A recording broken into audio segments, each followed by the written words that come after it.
Hello everyone, this is Mini Ninjas here. For today's episode, we're not going to be looking at a bootleg this time around, but rather another little foray into the Jakks specific line of Sonic the Hedgehog figures, with this being the Collector's Edition Deluxe Tails figure, which kind of slipped out there as an odd release that wasn't really well announced. It had actually been previously delayed for I want to say like a month or so at this point, and I just kind of noticed it popped up on Amazon randomly, so I figured, what the hey, let's take a look at it. As you can see, looking at the rather oversized box, rather than a Sonic Mania themed motif on this one, which they had on the classic Sonic, this one is using more artwork from the 2.5D Sonic the Hedgehog 4 adventure, which is kind of hit or miss depending on how you look at it, but I digress. We're not trying to talk about the game today, we're going to talk about Tails here.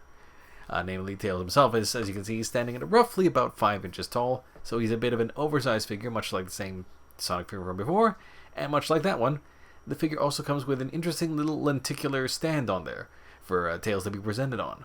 As you can see, once again, much like the Muck's work, the artwork here is more based off the 3D rendering of the Sonic the Hedgehog 4 series, or 4 entry in that case, which is of course based off of Green Hill Zone, as you can see in the background there. So all in all, definitely well motifed for the character and the overall series, and reasonable enough. Going into the articulation check on this, it's admittedly a lot of the same with the previous Sonic entry, being that most of the stuff honestly will consist of kind of ball joints there, not counting the hands, which are on kind of oversized ball pegs for what I'll describe it there. But much like the original Sonic figure that I previously said, sometimes the articulation just isn't assembled correctly right out of the box, so you kind of see me messing around with the left elbow there in order to get it rotated the right way so that it can bend properly. Because the way the arm's set up there, it couldn't really bend, although once I do get it in the right place, it is entirely functional. So there's no real issue here. It's more of an assembly error more than a quality control issue. Although I will say the edges of some of those plastic bits are a little on the rough side, but well, this is Jakks specific, which has not always been known for the greatest of quality control of their products in general, if we're being totally honest here. However, for the oversized figures, they seem to be doing reasonably alright, I would say, because even though the actual limbs on most Sonic characters tend to be more simplistic tubes, Tails being no exception by any means, mostly the articulation is still very functional on there, without too much hassle, not counting, I would say, the knees. The knees on this one are a bit more rough. Definitely a little more rough cut plastic going on there, but all in all, it's still generally functional. Oh, and I should mention, actually, speaking of kind of ball pegs, the feet themselves are on a similar peg on that point. Honestly, it moves well enough. Everything is nice and tight, if perhaps a bit too tight if anything. But all in all, we're not going to have too many problems. Now, well, you can see me assembling the tail feature on there, because it's kind of popped out when I was pulling it out of the plastic there, but it's also kind of set up the way to go with the other accessories here.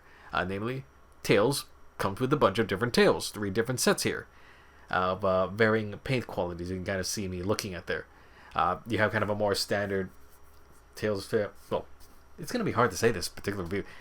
You have the first kind of base one where it's kind of more tucked in correctly, or together on that one. You have the one that's a little more supposed to be kind of implied spinning that is going on there, which is the one that is default on there right out of the package. And as you can see on the bottom there, which we'll be showing off later, there is an implied spinning or flying set that is also part of the set there, which has a little bit of a gradient shading on there, a little bit of airbrushing, but has quite a bit of heft, I should definitely warn you.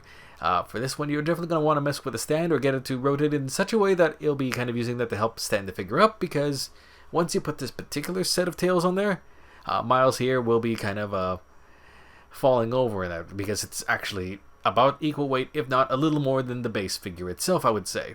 So yeah, for this one, you will probably want the stand, or some kind of a third-party stand in order to help Miles stand up a little better. Yeah, definitely a bit of a hassle there, so we'll kind of lean Tails back there.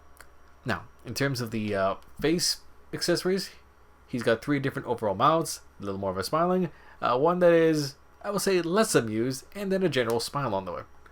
And in terms of the eyes, you have one which is kind of half open, or half closed, and then a fully closed set.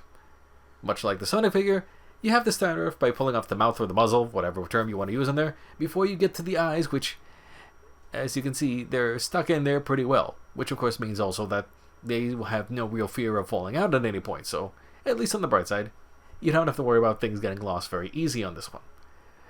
A little more of a bemused look on Miles right now, but overall it's a nice clean look on there.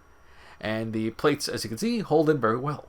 Let's swip to the last side here, which, now to think about it while I'm kind of grabbing the stuff on camera, it is worth noting that the plastic used on the eyes here, which is more notable on the closed eyes look here, is a slightly, just a very marginally different color than the base plastic of the actual rest of the figure, and also seems to be made of a slightly different material.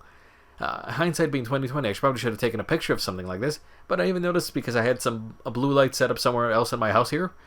If you put it under there, it even appears different in the blue light because it is absolutely a different bit of plastic on there. Going on to the hands here, you kind of have a closed set, you have the default open set that Miles happens to have, and you have a bit of a grabby hand, which it's supposed to hold that ring there, but the ring itself is honestly pretty loose overall, I would say. No matter what hands you happen to have put in. All in all, those hands are pretty well applied on there. There's very minimal paint application on the overall figure, so most of it tends to be pretty white because it's mostly just the plastic on there. But what I will mention is, much like the Sonic figure I've mentioned in the past, getting the hands off is easy. Putting the hands back on is an absolute pain. I would probably recommend dip the figure in hot water, or at least run a little bit of a heat dryer on a low setting for a few seconds in order to help you swap those particular parts out, because they're an absolute pain. Here we have a closed fist going on there. As you can see, once you do get it on there, if it fits just fine, it articulates just fine, there's no real issue. Now before we step away, a quick comparison between the collector's item here as opposed to the more standard budget-friendly figures, which you can see is an unfair comparison for the most part. You're absolutely getting a difference between what you pay for here in terms of detailing and paint application. That being said, the collector's figures themselves are not very consistent in terms of overall scale. As you can see, classic Sonic here towers over modern Tails when it should be the other way around. All in all though, I'd say this overall purchase on a standalone, generally worth it. It is a little expensive, I feel, but for what you're getting and the general quality, it's a pretty good trade-off, I'd say. Hopefully they'll be able to continue with more figures in the future for this particular collector's line. Just though, next time, fix the hand pegs, would you? Seriously, it is a pain. Catch you later, folks.